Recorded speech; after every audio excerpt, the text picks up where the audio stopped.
Hi everyone, welcome back to my channel, and if you're new, welcome. I'm Stefania. Today's video is gonna be a flip through. I'm gonna show you the pages that are created in January in my reading journal.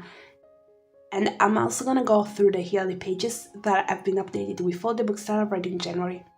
So as always, I'm gonna start from the yearly pages that this time are in this notebook from 2024 on, and then I'm gonna move to the monthly pages.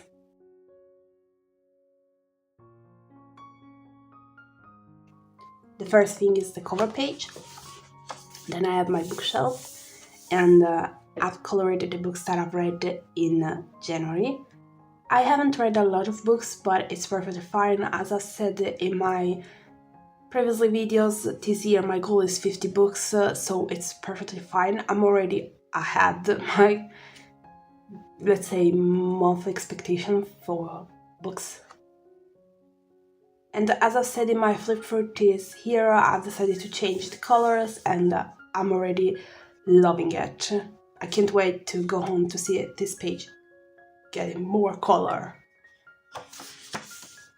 Book log. Here there are the 5 books that I've read in January plus the 6 that I started, but I haven't finished it in January, so it's gonna be in my February flip through.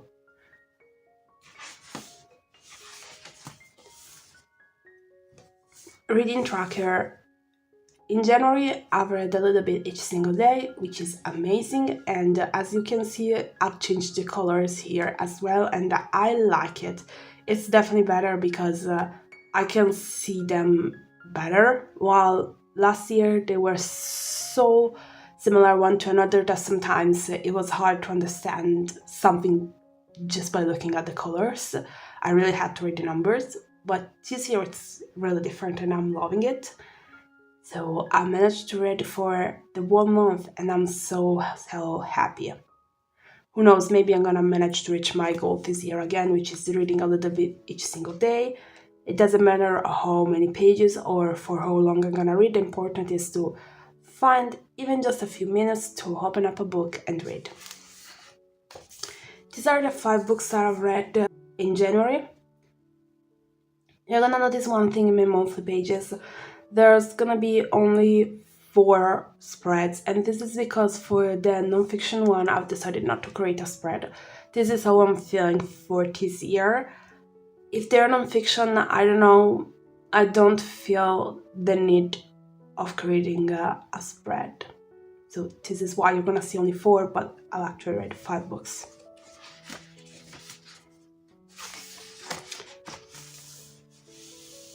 It was time for my pick one, and it was hard because I've read the first and the second book of An Heir Comes to Rise, and I loved them both. At the end I've decided to pick up the second one as my favorite.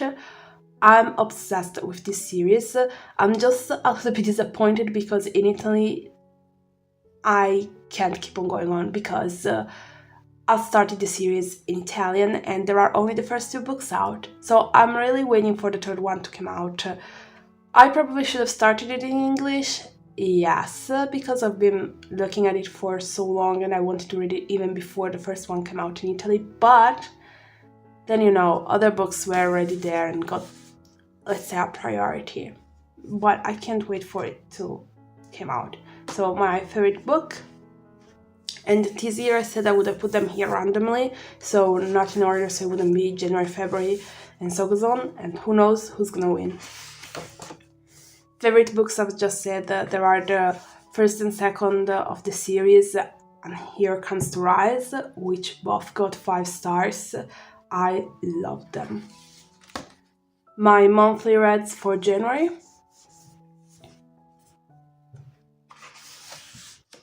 Then here's the thing. For some weird reasons, I've been lucky enough to have the same book picked up for a reading group and a book club that I'm part of. So January was Legends and Letters, but I've read this book back in 2023 at the end of the year, and so I haven't reread it, and you're not gonna find a spread in this journal at all. I mean, technically if we go back in 2023 here, you're gonna find it, but I haven't reread the book or created another spread, no.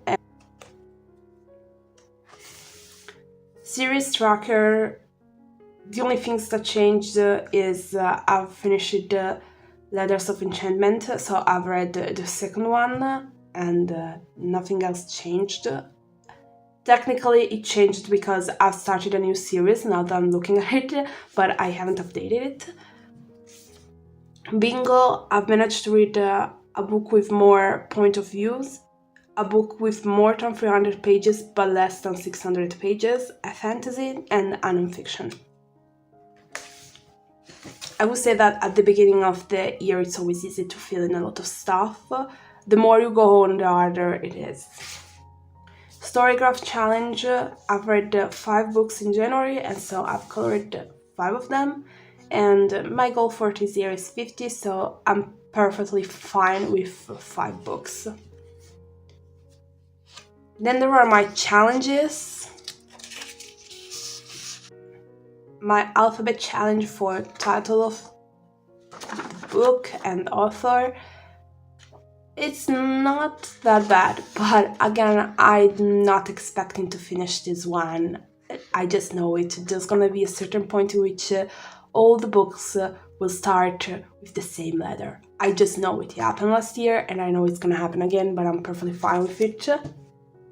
Then there is this one, nothing changed, but with February I've done something, so let's be happy about it.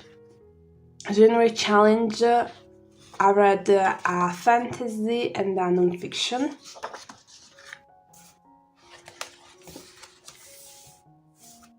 January tracker, in January I read 4 fantasy and 1 non-fiction, 4 young adult and 1 adult, and that's it. TBR, here is where you're gonna find a little bit of mess, because I counted and then I wrote the numbers. I don't know why.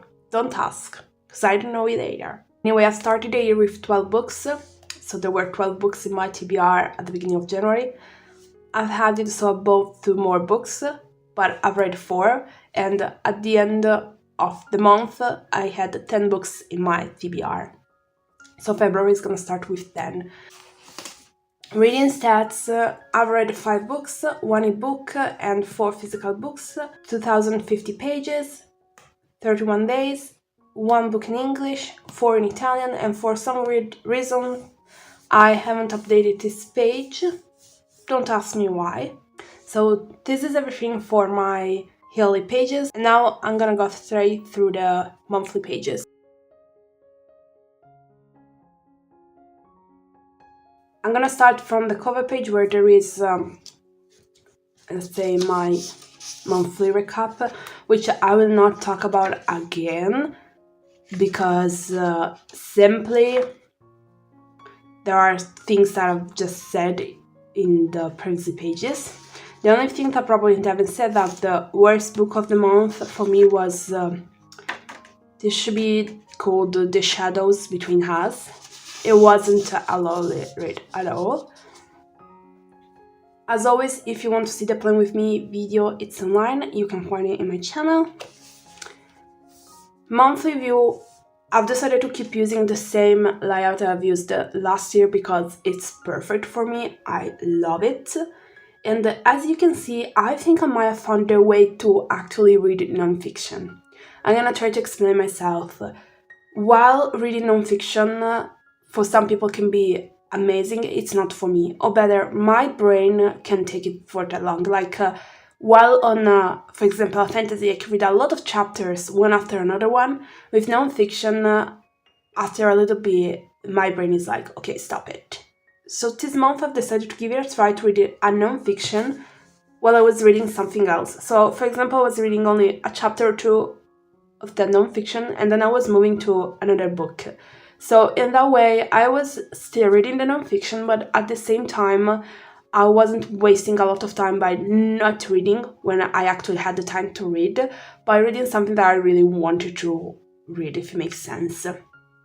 Reading tracker, I've managed to read a little bit single day, and I'm so happy because there have been a few days in which I've read a lot. Like 200 pages is not normal for me, for multiple reasons. First thing, I don't have so much free time. Second, a lot of time, in my free time, I end up doing nothing. Like, not nothing, but not reading. I end up or doing something else, or worst thing ever, I start scrolling through TikTok or something like that. Bye-bye reading. And most of all, I'm not a fast reader. Now I'm gonna go through the 4 pages that I've created for the books I've read. Again, there's not a spread for the non-fiction one. As always, this is a flip-through video, it's not a review one, so I'm not gonna talk too much about the books because I don't want to give any spoilers.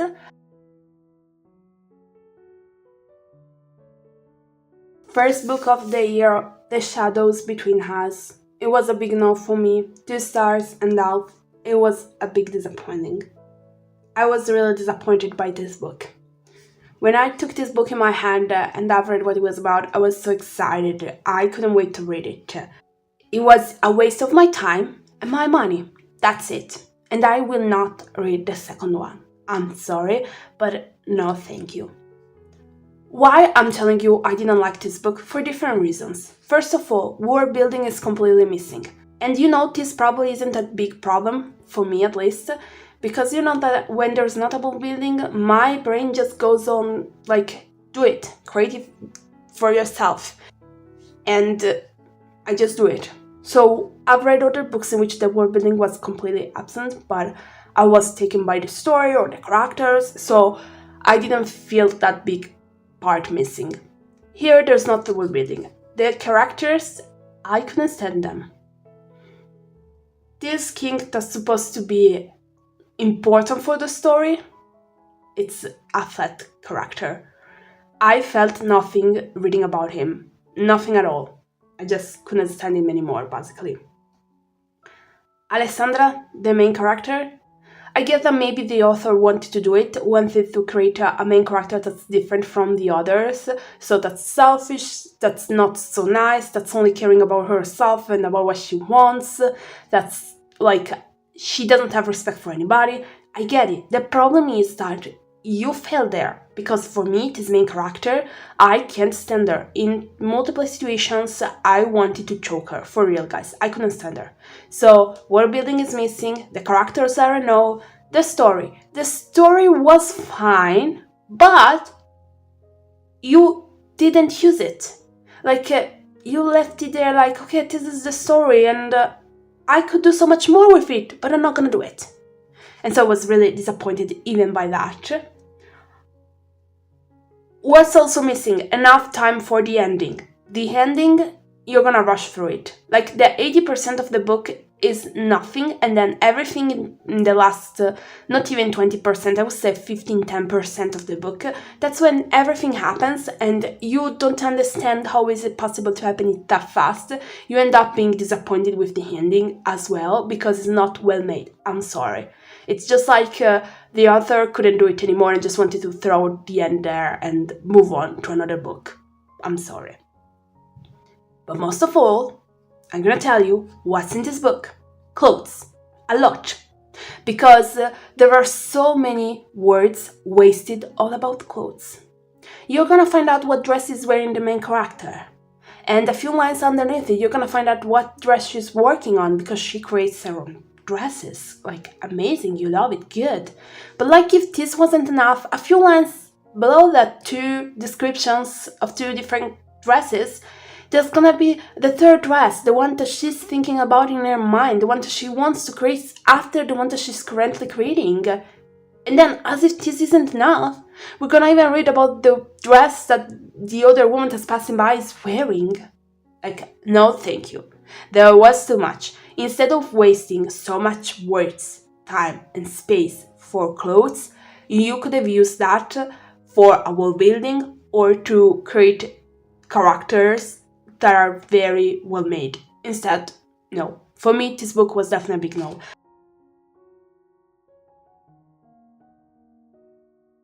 And here comes to Rise, first book. I loved it. And I loved it so much, so once I was done with it, I'm gonna find out that then I moved to the second one. I was in love with it. 5 stars. I loved it.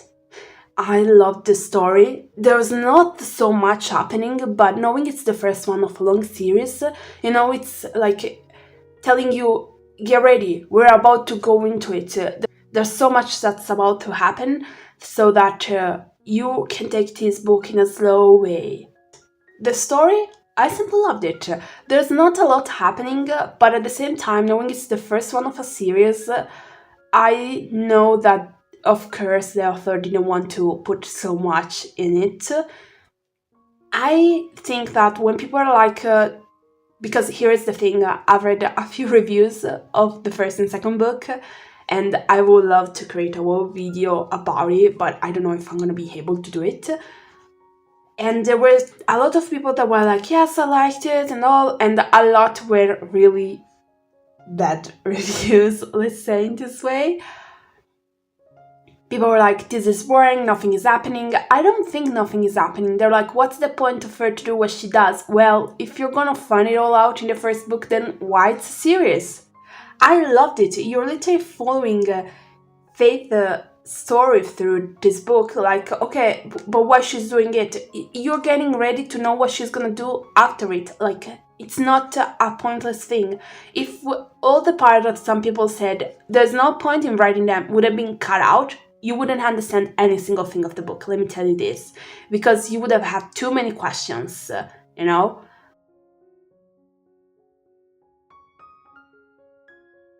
As I was said, I finished the first one and I moved straight to the second one of the series. And here is what I'm gonna tell you about. Faith is the main character, is the woman that makes you constantly see that she's human. Because for the whole book, you really get into her mind. You understand why she's saying, I'm breaking, I can't take it anymore. You see her human side because all she's worrying about is her friends, her feelings and their emotions toward them. She doesn't care if she's gonna die. She's like, I don't care. I just want them to be safe. For the whole time, you're seeing her struggling with what she's doing, what she would want to do, what should be the right thing to do, and it's hard for her. She's feeling like there's nobody who's understanding her, and there's so much happening in this book. Even this one, I loved everything. I loved the characters. I have questions, which I'm pretty sure are gonna get answered going on in the series. I have theories, which one I'm pretty sure it's exactly how it is. The story, it took me so much that there were days in which I was reading this book and I just couldn't put it down. I had to, but I just couldn't. And I love the fact that the world building here, it's different. I mean, we're moving to another place inside this world, and she's showing it. I just love it. Because the first book was taking place in a city, the second one in another place, yet you're not feeling lost. The descriptions are well made, you understand where you are, and by how this book ends, you know that the third book is gonna be in another place, and I just love it. Because it's like, I'm giving you this big world, and I'm gonna show you how it is, going from place to place with different characters. I loved it. 5 stars. I can't wait for the third one to come out in Italy. I just can't wait.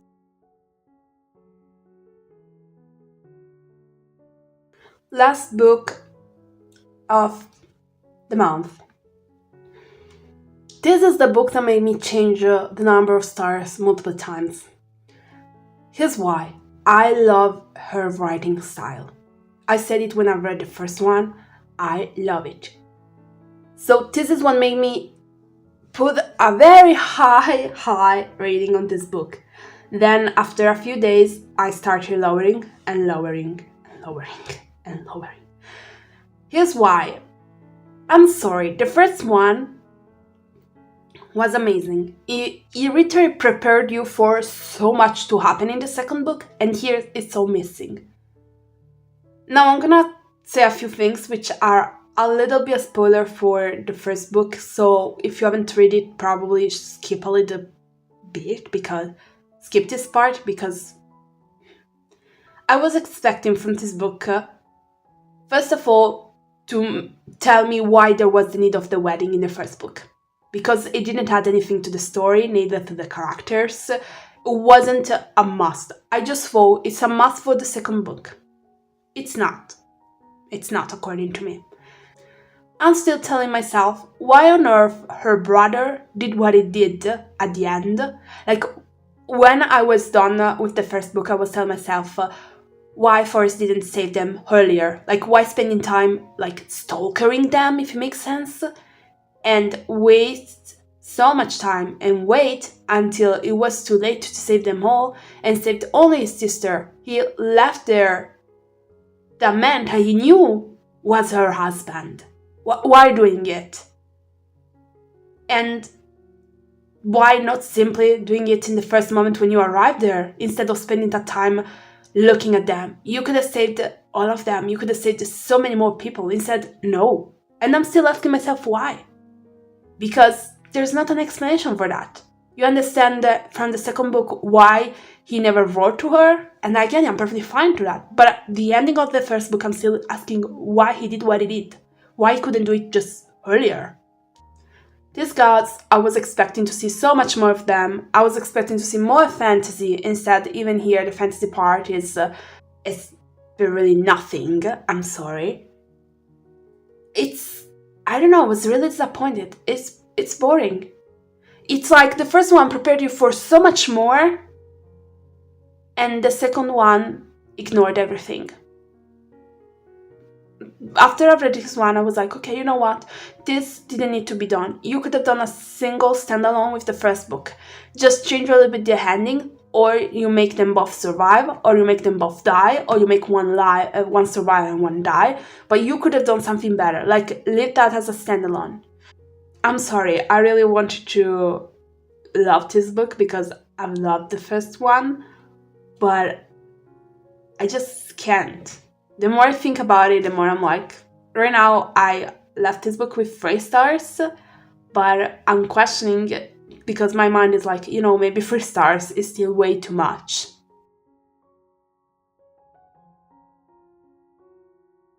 So these are the books that I've read in January. As always, thank you so much for your support and for watching this video. If you've enjoyed it, remember to give it a thumb up and to subscribe for more videos like this one. Let me know with a comment if you've read these books or not, if you would love to or not. As always, thank you so much for your support. See you next time. Bye!